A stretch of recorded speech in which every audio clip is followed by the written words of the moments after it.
PMG colony में Mankhurd police और BMC के अधिकारियों ने हाथगाड़ी पर की धड़क कार्रवाई। मानखुर्द के पीएमजी कॉलोनी में मानखुर्द पुलिस और बीएमसी के अधिकारियों ने हाथगाड़ी पर धड़क कार्रवाई की, जिसमें पुलिस दल के 40 और बीएमसी के 20 लोग शामिल हुए। इस तरह से हो रहे कार्रवाई पर स्थानिक जनता में खुशी देखी गई।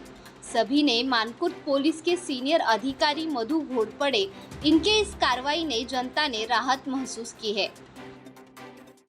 अगदी बरोबर आहे।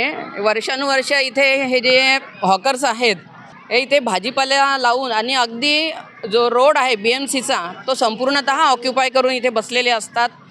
अत्यंत बेशिस्त याचा परिणाम इथे गर्दी एवढी असते आणि त्या गर्दीचा परिणाम आमच्या पोलीस स्टेशनमध्ये जे येणारे गुन्हे आहेत त्याच्यावर होत असतात। यावरती बऱ्यापैकी आमच्याकडे पिक पॉकेटिंग, परत मोबाईल स्नॅचिंग, चोरीचे गुन्हे असे आमच्याकडे असतात। मॉलेस्टेशनचे पण गुन्हे आमच्याकडे आहेत।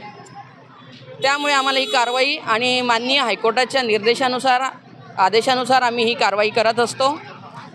आज आम्ही मधल्या पिरियडमध्ये मी खरोखरच ते काम छान झालं होतं आमच्याकडनं, परंतु काही आमच्या व्यस्त कामकाजाच्या अनुषंगाने आम्ही काही ते करू शकलो नव्हतो। परंतु आता ही कारवाई मी आज पुन्हा सुरू केलेली आहे आणि आता ही कंटिन्यू राहणार। हॉकर्स मुक्त पीएमजीपी करण्याचा माझा निर्धार आहे। याच्यामध्ये कितीही अडथळे आले तरी ते आपण त्याला सामोरे जाऊ। त्यामध्ये बीएमसीच्या बऱ्यापैकी कोऑर्डिनेशन आमचं असतं। आज आम्ही जवळजवळ 8-9 गाड्या जागेवरच तोडलेल्या आहेत बीएमसी यांनी आणि बरेचसे हॉकर्सवरती आम्ही कारवाईसुद्धा केलेली आहे। अगदी खरं आहे, जे धन्यवाद देणार आहे त्यांचं मी पुन्हा धन्यवाद मानते की आम्ही पोलिसांनी केलेल्या चांगल्या कामाचं ते एक सर्टिफिकेट देत असतात। या ठिकाणी या गर्दीमुळे, हॉकर्सच्या गर्दीमुळे इथे बाईक जायलासुद्धा जागा नसते किंवा पादचारी जे असतात त्यांनासुद्धा अगदी मुक्त श्वास घेऊन चालता येत नाही। तुम्ही आता बघत असाल इथे एवढ्या मोठ्या प्रमाणावरती डस्ट आणि दूषित वातावरण आहे। प्रत्येकाला खोकला येतोय। आता इथेच तुम्ही बघा बरीचशी लोक खोकला करत आहेत आणि हे खरोखरच एखाद्या इथे कॉलनीमध्ये ॲम्ब्युलन्सची गरज लागली, एखादा आजारी पर्सन असेल तर त्यालासुद्धा व्यवस्थितपणाने मेडिकल फॅसिलिटी मिळत नाही किंवा कुठे आग लागली किंवा काय झालं तर ते आगीच्या गाड्यासुद्धा आपल्या तात्काळ घटनास्थळी पोहोचू शकत नाही। पोलिसांना आम्हाला तिथे तात्काळ घटनास्थळी पोहोचता येत नाही। याचा फारच मोठा वाईट परिणाम संपूर्ण एजन्सीवरती आहे आणि आपण त्या अनुषंगाने हॉकर्स मुक्त पीएमजीपी करणार आहोत।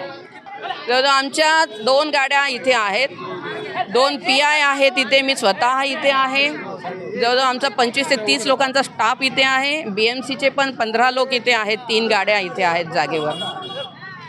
हीच ॲक्च्युली खरोखर चांगलीच गोष्ट आहे ही, कारण मुंबईमध्ये रस्ते खूप ट्रॅफिक, परत ॲम्ब्युलन्स गाड्या काहीच जाऊ शकत नाही आहे। त्या दृष्टीने जर हॉकर्स मुक्त होत असेल तर हे पब्लिकसाठी पण चांगलं आहे आणि इकडच्या जे कोणी रहिवासी किंवा जो कोणी इकडे आहे व्यक्ती त्यांच्यासाठी सगळ्यांसाठी ही खरोखर चांगली गोष्ट आहे। जे आम्ही आमच्या ह्याच्यातून जे काही चाललं होतं म्हणजे आम्ही JCB मागून जे काय आम्ही केलं तेच आमचं उत्तर आहे। त्याच्यासाठी प्रत्युत्तर म्हणू शकता तुम्ही, हेच असणार आहे।